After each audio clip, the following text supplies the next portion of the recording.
예, 눈 감은 시간이 눈 뜬 시간보다 강하다라는 제목으로 하나님 말씀 증거하도록 하겠습니다. 사람들은 다 실수와 실패를 합니다. 근데 그 실패에서 머무르는 것이 아니라 다시금 하나님 앞에 나가서 우리 삶을 역전시킬 수 있는 그 기회를 꼭 잡아야 된다고 생각을 합니다. 이삭 가정이 실패를 거듭했습니다.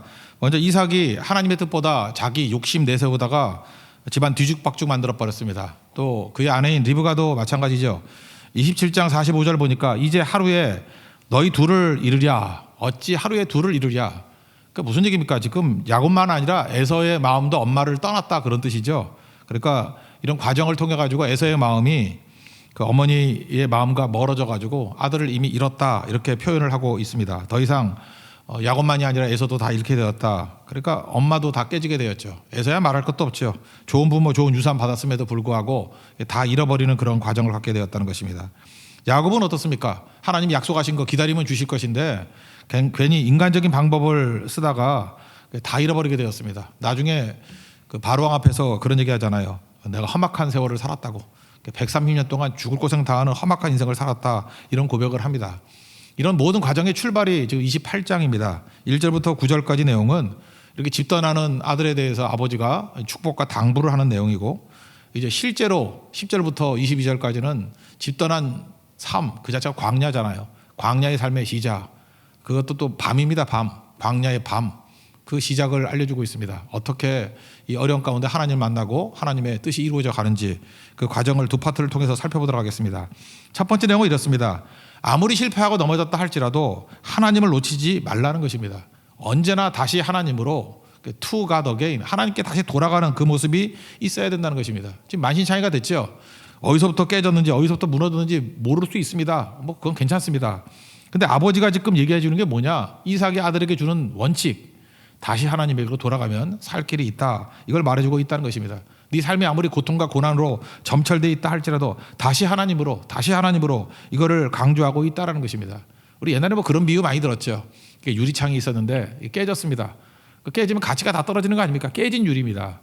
그런데 어떤 그 장인의 손에 들어간다 그러면 깨진 유리를 잘 모아서 또 색칠을 하면은 그 스테인드 글라스가 된다 그러지 않습니까? 특별히 이란 같은 데 가보면은 스테인드 글라스 멋지게 많이 있는데, 하나님께서 우리를 붙들어서 깨진 우리를 하나님 손에 맡겨주시기만 하면 깨진 상태에서 머무는 것이 아니라 스테인드 글라스가 되게 만든다는 것입니다. 오히려 가치 없어지는 게 아니라 더 나은 가치를 갖게 된다라는 것입니다. 저는 이삭의 믿음 때 참 중요하다고 생각합니다.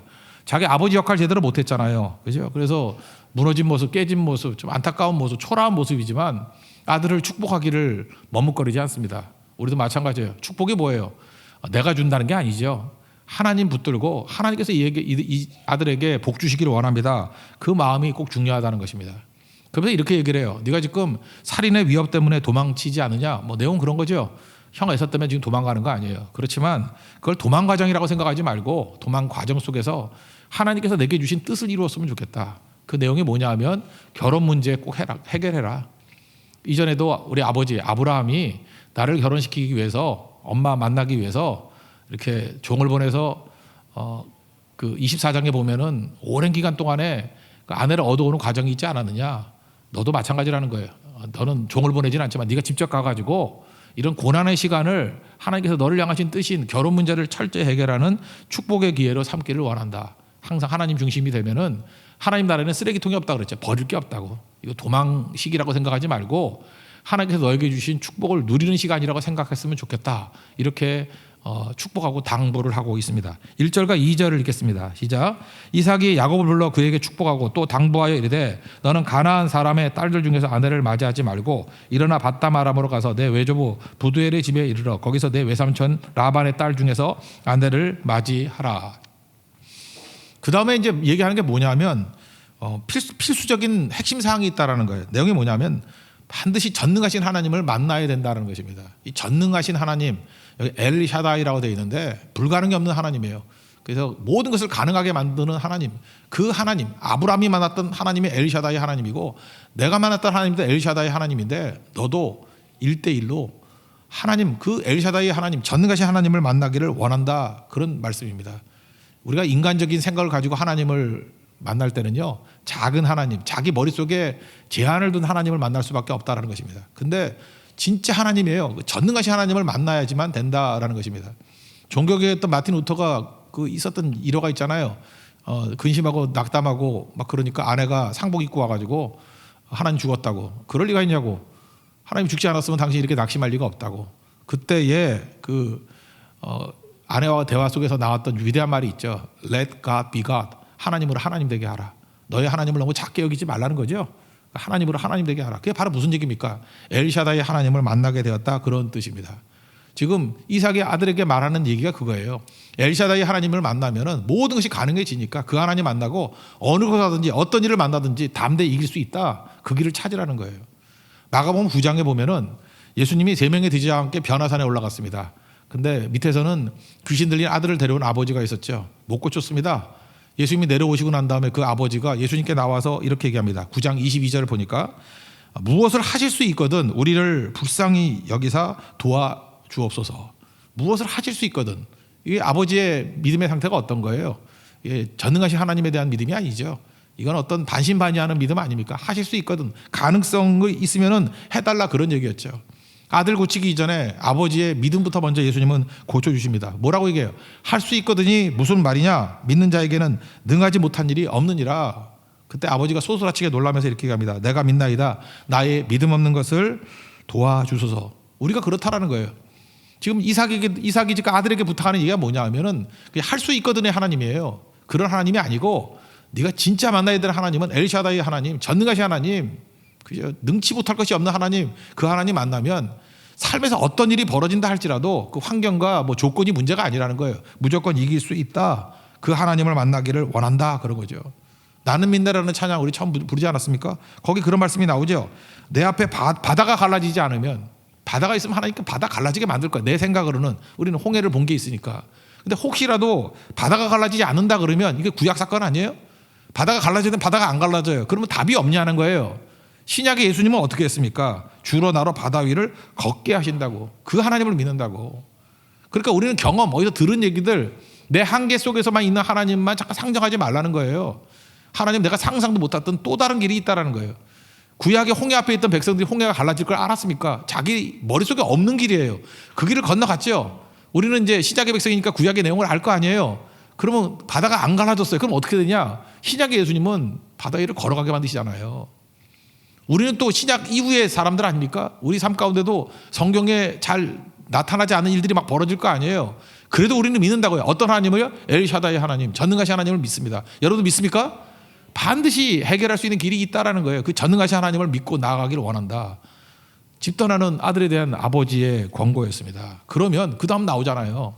내 삶에서 벌어지는 어떤 일이 벌어진다 할지라도 그게 다 합력하게 선을 이루는 거야. 유익해지는 거야. 예를 들어서 가장 고난과 낭만 중에 하나가 뭐예요? 흩어지는 거죠. 이거 보세요. 집 떠나는 거 아니에요? 흩어지는 거 아니에요? 이거 어찌 보면은 뭐 쫓겨나는 것 같이 보이기도 하고 좌천되는 것 같이 보이기도 하고 버림받게 되는 것 같이 보이기도 하지 않습니까? 집 떠나니까. 그런데 지금 아버지는 뭐라고 얘기해요? 이게 집 떠나는 게 그걸로 끝나는 게 아니라 이것이 오히려 하나님의 축복이 더 깊어지고 넓어지게 되는 계기가 되는 거야. 왜? 전능하신 하나님이 계시니까.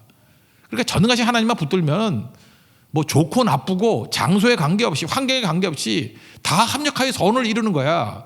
그거 믿고 나아가라고. 네가 지금 흩어지게 되지, 넘어지게 되지, 나중에 보십시오. 이게 다 축복으로 변화가 돼버리잖아요. 심지어 우리가 병든 것도 보게 되고요. 직장에서 쫓겨난 것도 보게 되고요. 부도 맞은 것도 보게 되고요. 뭐 가정에 이렇게 어려움이 당해서 깨지게 된 것도 지나놓고 보라는 거예요. 다 보게 될 수 있다는 거예요. 왜? 전능하신 하나님이 함께 계시면 어떤 흩어짐, 어떤 고난, 어떤 난관이라 할지라도 그것이 합력하여 선을 이루게 될 것이다. 그 하나님 믿고 가라. 이게 아버지의 축복과 당부였습니다. 하나님께서 여러분에게도 똑같은 축복과 당부를 하십니다. 전능하신 하나님을 믿고 어떤 상황에도 도전하십시오. 반드시 승리합니다. 3절과 4절을 읽겠습니다. 시작. 전능하신 하나님이 내게 복을 주시어 내가 생육하고 번성하게 하여 내가 여러 족속을 이루게 하시고 아브라함에게 허락하신 복을 내게 주시되 너와 함께 내 자손에게도 주사 하나님이 아브라함에게 주신 땅 곧 내가 거류하는 땅을 내가 차지하게 하시기를 원하노라. 보세요. 이게 쫓겨나고 흩어졌던 모든 것이 다 내가 차지하는 땅이 될 것이다. 이렇게. 왜요? 전능하신 하나님이 너와 함께 하시기 때문에 그런 일이 벌어지게 된다라는 것입니다. 제 아버지는 굉장히 믿음 안에서 좋게 해석을 하잖아요. 너 도망간다고 생각하지 말고 결혼 문제 해결하기 위해서 하나님께서 보내시는 거야, 이렇게 생각하는 것이고, 항상 마음 가운데 전능하신 하나님을 모시고 있으면은 어떠한 일들, 어떤 난관, 어떤 고난, 그게 흩어짐이에요. 흩어짐. 그것도 복이 되고 합력하여 승리를 이루게 되는 거야. 뭐 굳이 자기 얘기를 한번 든다 그러면 26에 나오잖아요. 우물 파괴만 하면 뺏기고, 우물 파괴만 하면 뺏기고, 이거 고난이고 흩어짐 아니에요? 그럴 때 계속 전능하신 하나님이 나와 함께 계시니까 어떤 일이 벌어져요? 나중에 르호봇, 넓은 땅을 얻게 되는 곳으로 가고, 그 다음에도 계속 순종하고 하나님과 동행하니까 어떤 일이 벌어져요?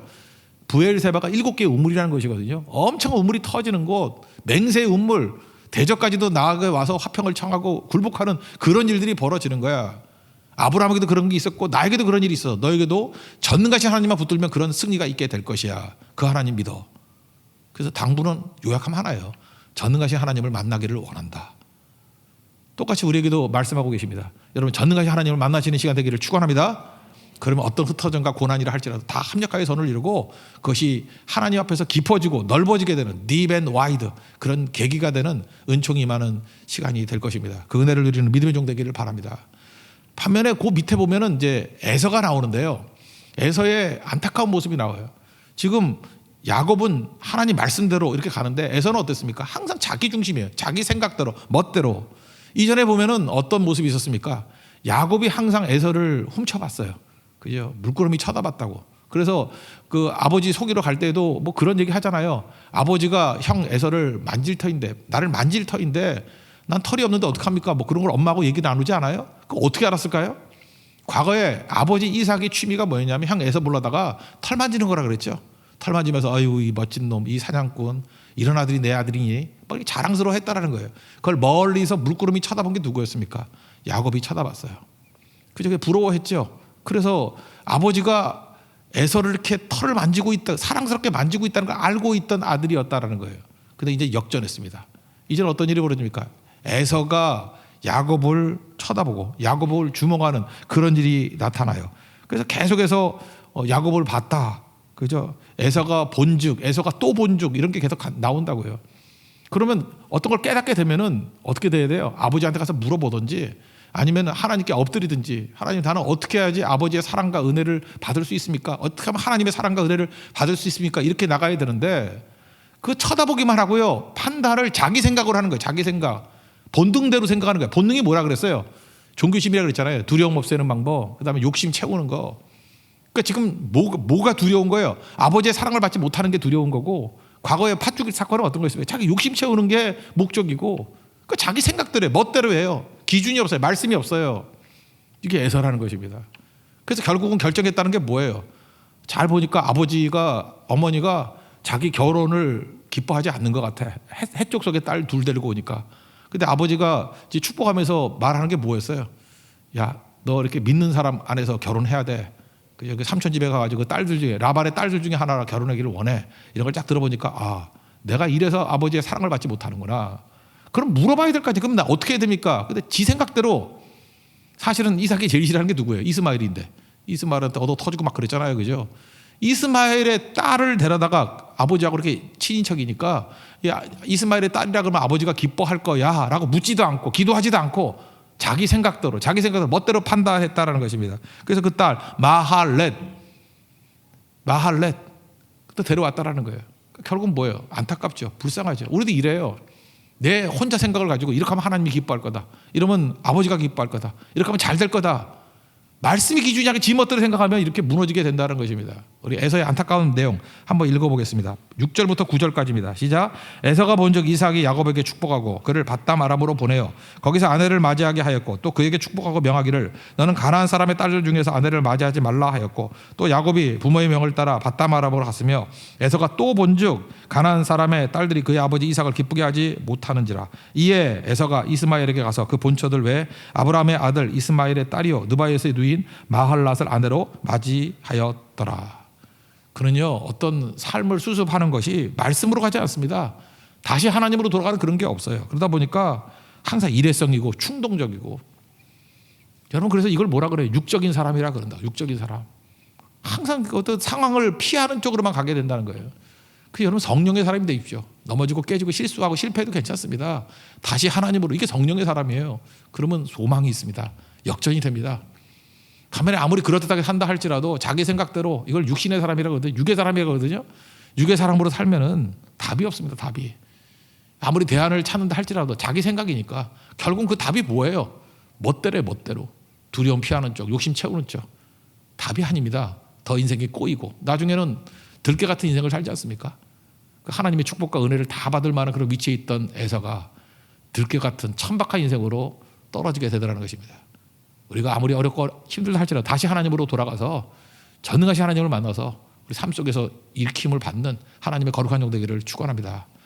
그 다음 얘기입니다. 이제 광야로 나가게 된 야곱의 이야기입니다.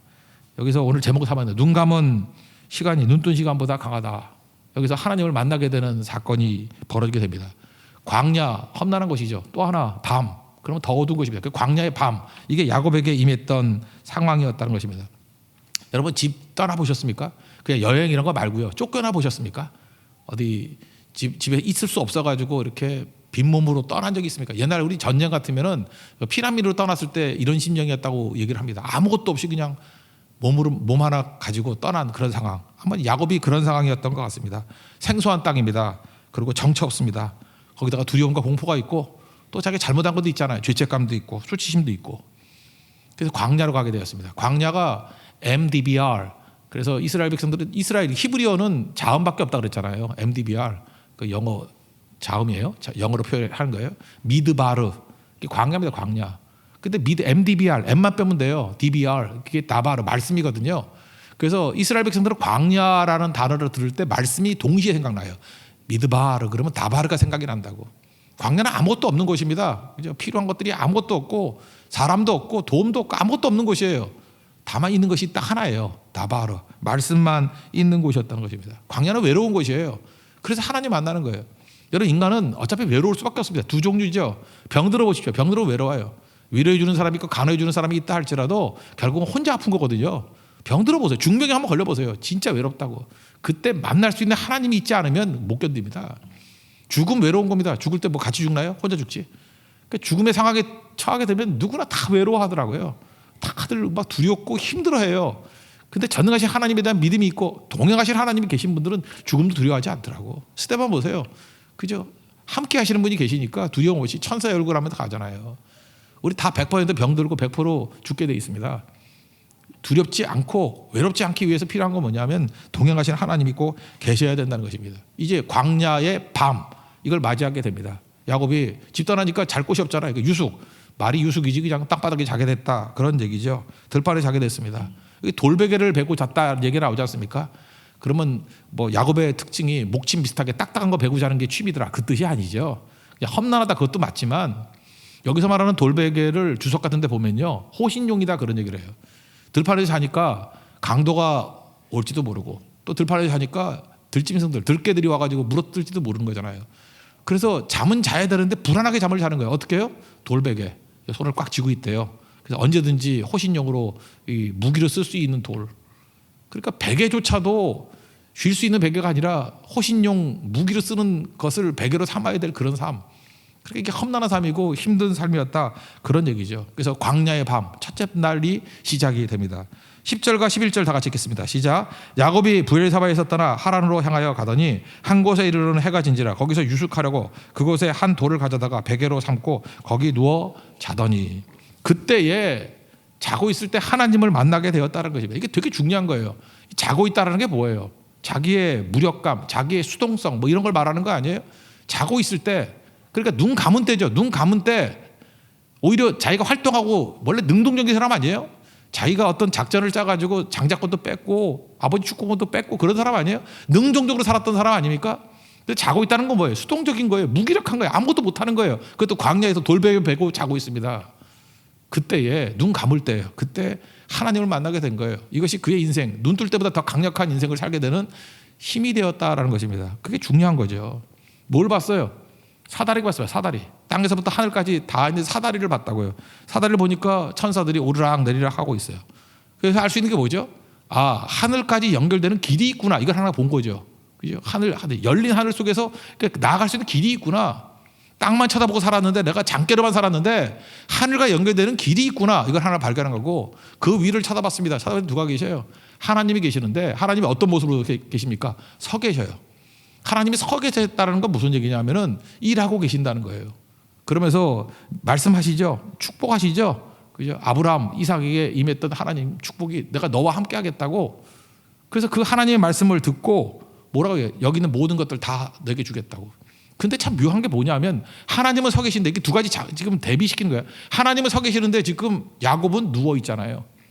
하나님이 일하시는 거라는 거예요.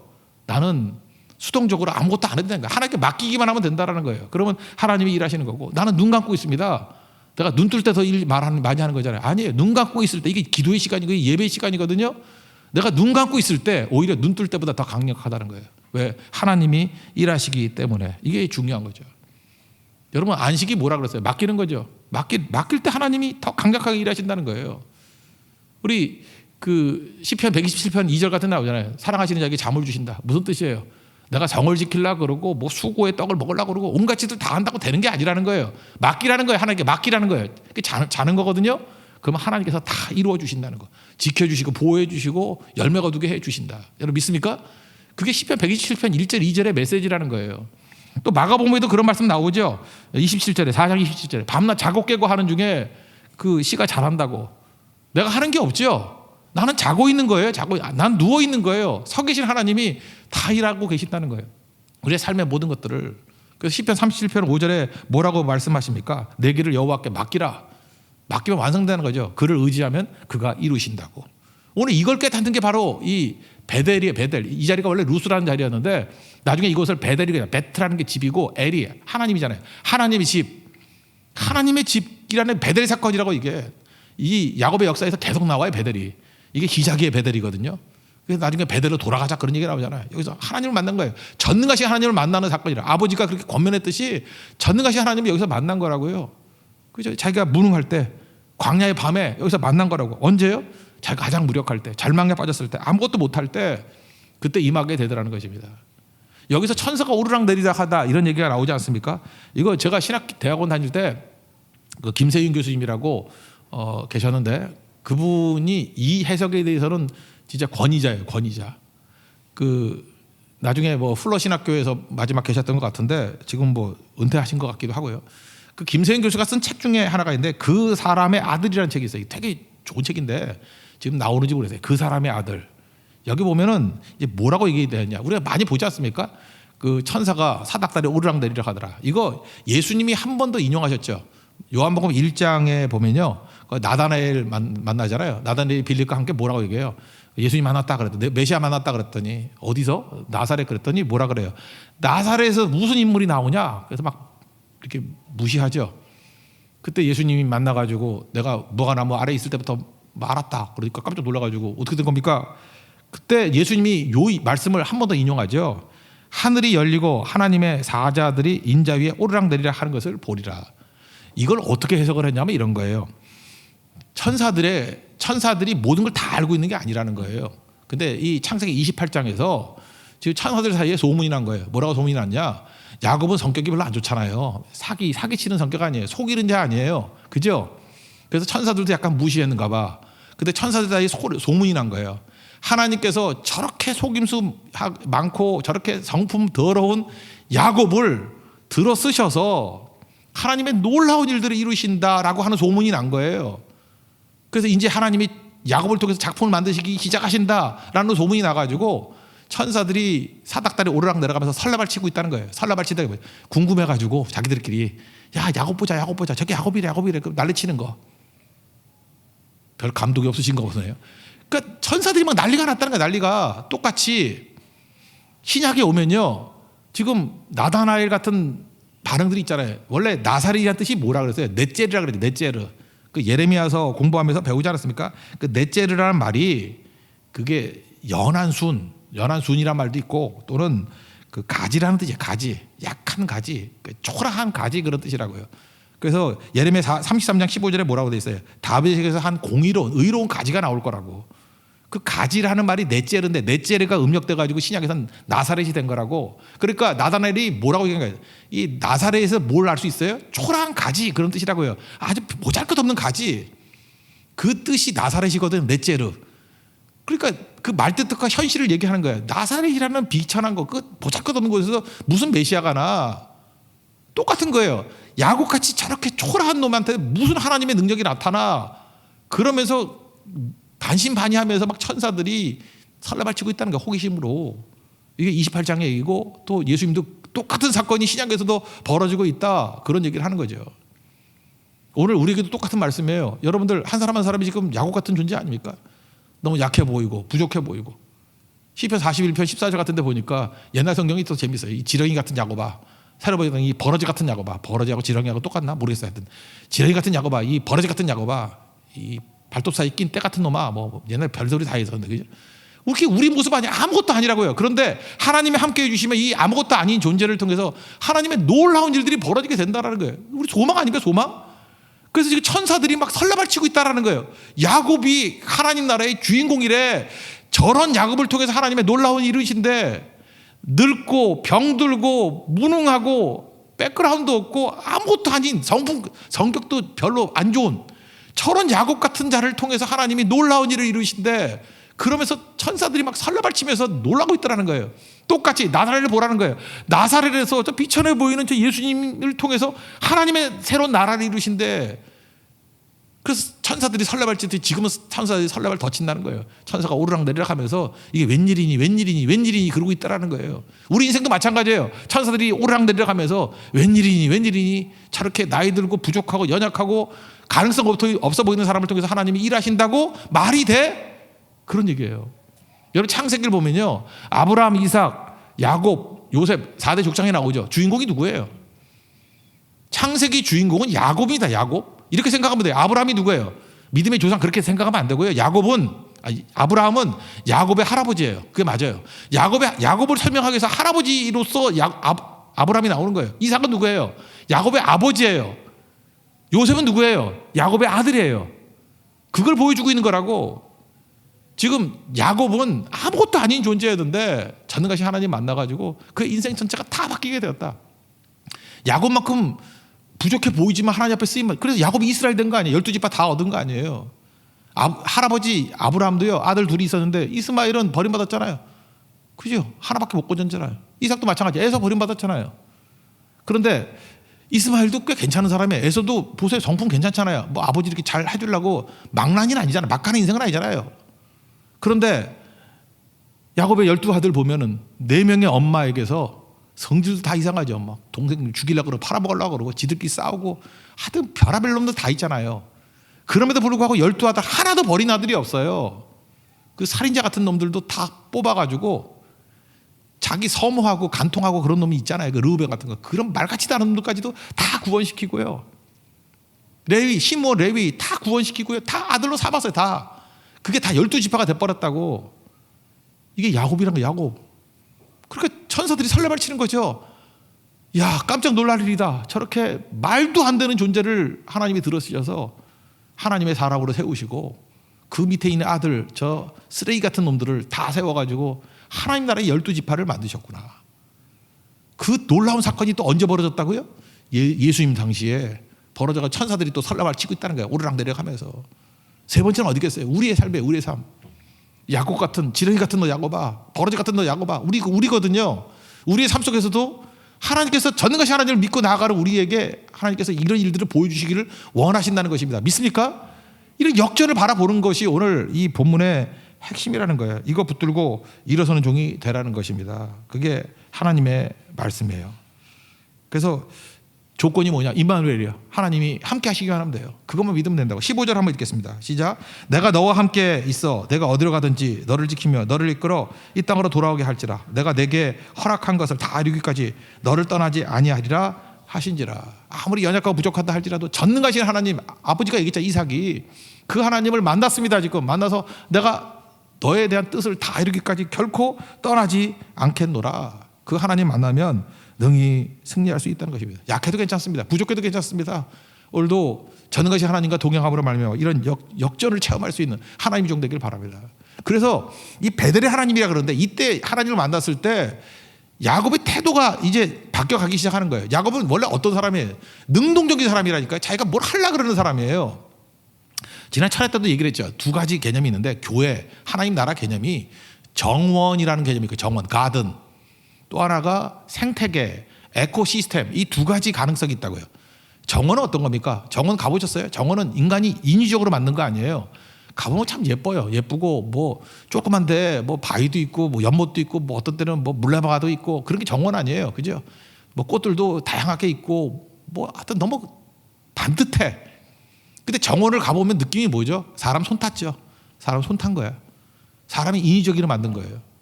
하나님의 교회는요 정원같이 만들면 안 돼요. 그래서 어떤 교회를 가보든지 어떤 모습을 가보든지 정원 같은 느낌이 들면 이거 사람 손 탔네, 이거 아닌데, 이런 느낌을 받아야 돼요. 어떤 가정 보면 TV에 나오는 가정들 보면 너무 행복해 보이죠. 뭐 당신밖에 없다 그러고 너무너무 행복해 죽을라 그래요. 막 그때 그걸 뭐라 그래요? 쇼 윈도우 부부 그러잖아요. 모르세요? 남들 보라고 만든 부부예요. 그죠? 서로 뭐 먹여주고 뭐 다정하고 뭐 이러는데 뭐 그 다음 달에 이혼하고 막 그러잖아. 그런 거 많이 못 봤어요? 너무 행복합니다. 행복 전도사예요. 그리고 그 다음 달에 자살하고. 그런 거 못 봤어요? 그 정원이라고. 정원은 다 가짜예요. 가짜. 하나님께서 우리에게 정원 만들라는 게, 그 율법주의잖아요. 율법으로 정원 만들라는 게 아니라는 거예요. 정원은 인위적일 때, 내가 능동적일 때 나타나는 현상이고, 지금 야곱이 깨닫게 된 게 뭐예요? 하나님이 자기가 찾아간 게 아니라 하나님이 찾아왔잖아요. 믿음의 본질은 뭐예요? 영접하는 자예요. 그 이름을 믿는 자. 수용하는 거예요. 하나님의 뜻을 다 수용하기를 원합니다. 하나님이 내게 이끄시는 거, 희노, 애락, 추나, 추동, 다 있는 거거든요. 그거 다 받아들입니다. 우리 인생 살다 보면 병 들어요. 인생 살다 보면 죽어요. 기쁨이 있어요. 슬픔이 있어요. 그거 다 받아들이는 거예요. 그걸 통해서 하나님이 일을 하시는 거라고. 그래서 신앙심이 좋으면요 병 들어도 너무 낙심하지 않아요. 그걸 통해서 하나님이 필요하면 일하시겠지. 그리고 잘 안 죽어요. 왜 안 죽는지 알아요? 하나님의 뜻을 이루기까지 안 죽어요. 여기 보세요. 내가 다 이룰 때까지 너와 함께 한다 그러잖아요. 병 들어서 죽는 게 아니에요. 하나님의 뜻을 다 이뤘으니까 죽는 거지. 잊지 말라고. 죽음이란 건 뭐냐면 다 이뤘다요. 항상 하나님께서 이렇게 함께 하시고 다 이루고 난 다음에 데려가시는 거지, 그 이전엔 그런 일이 없다라는 거예요. 그러니까 이걸 말해주고 있는 거죠. 그게 생태계죠. 생태계는 험난한 거예요. 인위적인 게 아니기 때문에. 근데 하나님께서 내게 희노애락 다 온다 할지라도 하나님이 나에게 필요하니까 주신 거예요. 그게 생태계예요. 에코시스템. 제가 뭐 몇 달 전에 한번 얘기했던 것 같은데, 미국의 그 서부에 가면 옐로스톤이라고 있잖아요. 옐로스톤에 그 늑대가 많다 그래가지고 사람 쏴 죽여서 늑대 멸종시켜 버렸어요. 한 마리도 없어. 다 죽여버렸어. 그랬더니 어떤 살기 좋을 줄 알았죠. 아닙니다. 어떤 일이 벌어지느냐, 이게 거기 사슴 비슷한 애들, 뭐 무수부터 시작해서 뭐 사슴 비슷한 애들이 엄청 많거든 거기. 그랬더니 얘네들이 사슴이 엄청나게 늘어난 거예요. 그래서 지들끼리 싸우고, 사슴이 싸우면 어떡해요? 순해야지 사슴이지. 안 그래요? 막 뿔만 늘어나고 막 서로 피 흘리는 사슴 막 나타나고, 근육질 사슴 나타나고. 징그러워 죽겠어. 사슴이 사슴 같지가 않아. 그죠? 눈빛이 사슴이 아니야. 완전히 멧돼지야. 뭐 이러고 있는. 그게 사슴이에요, 그게? 그러니까 뭐 난잡하게 된 거야. 그 다음에 뭐 뿌리까지 다 뜯어먹고, 그냥 뿌리까지 뜯어먹으니까 황폐해지고 다 망하게 돼버렸어요. 이게 아니다. 그래서 1995년에 결정을 내렸죠. 늑대 14마리, 최상의 포식자죠. 늑대 14마리 풀어버렸어요. 풀어버렸더니 그 다음부터 사슴들이 자기들끼리 싸워가지고 나는 챔피언 그랬는데 그게 아니란 거 알겠대. 늑대 앞에서는 아무것도 아니에요. 도망다니기 시작하고 숨기 시작하고, 눈빛이 순해지고, 눈빛이 불쌍해지고, 눈빛이 스프랑크니 좀 불쌍히 여겨 주시옵소서, 그런 눈빛이 돼버리고 편하더라는 거예요. 그리고 뭐 수달 이런 것도 막 나타나요. 수달이 이렇게 댐을 쌓아야 되는데 댐을 만들어야지 이게 연못도 생기고 이렇게, 그죠? 그래야 물고기도 생기고. 그러니까 결국은 늑대 14마리 풀어놨더니 늑대도 번식을 하지만 어떤 한계가 있더라는 거예요. 그죠? 그리고 밸런스가 맞아가는 거죠. 그게 생태계라고. 다 살아나기 시작하다. 옐로우스톤이 살아나기 시작하더래요. 20년 지나고 난 다음에 생명력이 충만한 곳으로 변화가 되더라는 거예요. 교회가 그런 거예요. 하나님께서 똑같은 사람 만드는 거 아니에요. 인위적으로 뭐 이런 사람 만드는 게 아니라 하나님이 각각 필요한 사람들 불러주셔가지고 서로 조화를 이뤄서 생태계, 복음의 생태계를 만들어가는 거예요. 그 교회를 딱 가봤더니 만만치 않아요. 웬만큼 시험이 와도 넘어지지 않아요. 핍박이 와도 죽어요. 그렇지만 또 살아나요. 교회가 생태계 아니에요? 핍박과 환란이 있을 때 더 부흥하고 생명이 살아나고 그런 모습 있지 않아요? 늑대가 오고 순교, 출교 있다 할지라도 싱싱해지는 거기 생태계 아니에요? 교회는 그런 곳이에요. 지금 하나님께서 야곱의 삶을 통해서 야곱이 12아들 다 살렸던 이유가 뭔지 알아요? 정원으로 만들지 않았어요. 12아들을. 그 짐승 같은 놈들도 있고요. 저 괜찮은 애들도 있고 나약한 애들 있고 다 생태계예요. 보고만이 생태계. 그 안에서 하나님 의지하면 산다. 그거 하나 깨닫게 만들어준 거라고. 다 살려냈죠. 이게 베델의 사건이었다라는 것입니다. 여러분 베델의 사건 이거 잊지 마십시오. 그래서 이 사건 참 전능하신 하나님 엘리사다의 하나님을 만나고 난 다음에 예배하지 않을 수 없죠. 일어나가지고 하나님 여기도 계셨구나. 이제까지 베델이라는 게 장소를 의미하는 게 아니라는 걸 깨닫게 됐죠. 하나님이 임재하시는 곳은 어디나 베델이구나. 하나님의 집이구나. 그리고 거기서 기름 붓고 예배드리기 시작했다라는 것입니다. 16절부터 19절까지 읽겠습니다. 시작. 야곱이 잠이 깨어 이르되 여호와께서 과연 여기 계시거를 내가 알지 못하였도다. 이에 두려워하여 이르되 두렵도다. 이곳이요 이것은 다름 아닌 하나님의 집이요 이는 하늘의 문이로다 하고 야곱이 아침에 일찍 일어나 베개로 삼았던 돌을 가져다가 기둥으로 세우고 그 위에 기름을 붓고 그곳 이름을 베델이라 하였더라. 이 성의 옛 이름은 루스더라. 그래서 베델 사건이 바로 이런 겁니다. 예배드리고 그 다음에 서원을 하죠. 서원을 한다는 게 뭐예요? 그 자기 자신의 뜻을 이루기 위해서 이렇게 자기 욕심을 하나님의 뜻으로 포장하는 그런 서원이 아니고 이 서원은 그냥 어떤 의미에서 헌신을 다짐하는 거다 이렇게 말하는 게 좋아요. 근데 이 헌신도 아직은 부족해요. 조건을 달았죠. 하나님 나를 뭐 잘해주면 돌아오게 만드시면 세 가지 얘기했어요. 나의 하나님이 될 것이다. 그죠? 조상 아브라함, 이삭의 하나님이 아니라 내가 채원 하나님이 될 것이요. 나의 하나님이 될 거다. 첫 번째. 두 번째, 이곳이 예배자 될 것이다. 난 예배자로 살 것입니다. 기름 부은 이 베델이 예배자가 될 것이다. 세 번째는 뭐냐 하면 11조 드리겠다. 이건 뭐예요? 내 삶의 모든 것이 다 주님의 것입니다. 나는 나의 주인은 하나님이십니다. 그걸 고백하는 거라고요. 우리 지난 찬양 때도 아도니아 살폈죠. 아도니아가 뭐라 그래요? 바스바한테 가서 원래 이 왕위가 내 것이었거늘 내 것이라 그러면 빼앗겨요. 내 것이라 그러면 죽는다고. 내 것이라 그러니까 빼앗기는 의식을 갖는 거죠. 내 삶은 주의 것이에요. 지금 야곱이 고백한 게 내 삶은 주의 것이라고. 세 번째 11조 드립니다. 그런 뜻이에요. 11조는 누가 드리냐면 내 것이라고 생각하는 사람은 빼앗겠다고 생각해. 내 거 하나님 약간 뺏어가네. 뺏겼다는 느낌을 받는 거죠. 11조가 아깝고 막 이런 사람들이 있죠. 여러분 삶이 여러분 거예요. 죽습니다. 죽는 거예요. 아도니아 같은 운명이 될 거라고. 그런데 내 삶이 다 하나님이 주신 은혜예요. 당연한 거 하나도 없고 다 하나님의 은혜였어요. 내 삶의 주인이 하나님이십니다. 그 11조예요. 그리고 어느 곳에 가든지 아무도 예배하지 않는 곳에 예배드리겠습니다. 예배자 되겠습니다. 그 다음에 조상 하나님, 들어듣는 하나님이 아니라 체험의 하나님이 나의 하나님이 될 것입니다. 세 가지 서원합니다. 그리고 이것이 불완전했지만 평생의 삶을 통해서 이것이 베델의 하나님이 자기 삶 가운데 뿌리를 깊이 내리는 과정, 그게 야곱의 인생이에요. 마지막 자기가 죽으면서 축복할 때 하나님이 나의 하나님이셨습니다. 내가 하나님 앞에서 경배하고 축복하는 자 되기를 원합니다. 내 삶의 주인은 하나님이셨습니다. 여기 고백이 죽을 때 보면 자기 삶의 고백으로 확증되더라는 것입니다. 여러분들 이런 확증 있는 믿음의 종 되기를 축원합니다. 우리 세 가지 서약 한번 읽어보도록 하겠습니다. 그럼 읽고 마치겠습니다. 20절부터 22절까지 내용입니다. 시작. 야곱이 서원하여 이르되 하나님이 나와 함께 계셔서 내가 가는 이 길에서 나를 지키시고 먹을 떡과 입을 옷을 주시어 내가 평안히 아버지 집으로 돌아가게 하시오면 여호와께서 나의 하나님이 되실 것이요 내가 기둥으로 세운 이 돌이 하나님의 집이 될 것이요 하나님께서 내게 주신 모든 것에서 10분의 1을 내가 반드시 하나님께 드리겠나이다 하였더라. 여러분 핵심이 무엇입니까? 전능하신 하나님께 다시 돌아가십시오. 내 전능하신 하나님이 나의 하나님이라는 걸 믿고 의지하면 내 삶에 흩어진 고난 어떤 것이 할지라도 다 합력하여 선을 이룹니다. 믿습니까? 그리고 실제로 하나님 만나고 나니까 어떤 조건에도 관계없이 언제나 승리하는 하나님의 거룩한 종이 되더라는 것입니다. 야곱이 주인공입니다. 여러분이 야곱입니다. 버러지 같고 지렁이 같은 우리 존재입니다. 근데 나 같은 부족한 종을 통해서 전능하신 하나님이 함께해 주시니까 내가 믿고 하나님과 동행하면 어마어마한 일을 하신다는 거예요. 그걸 누가 보고 막 놀란 거예요? 천사들이 사다 위로 오르락내리락하면서 설레발치면서 야 이게 웬일이니 28장에 한번 나왔고 요한복음 1장에 한번 나왔고 그 다음에 우리 삶 속에서 또 한 번 그런 천사들이 설레발치는 일이 나타나는 삶의 역전을 체험하는 믿음의 종 되기를 축원합니다. 자리에서 일어나겠습니다. 아무도 예배하지 않는 예배자 찬양하겠습니다.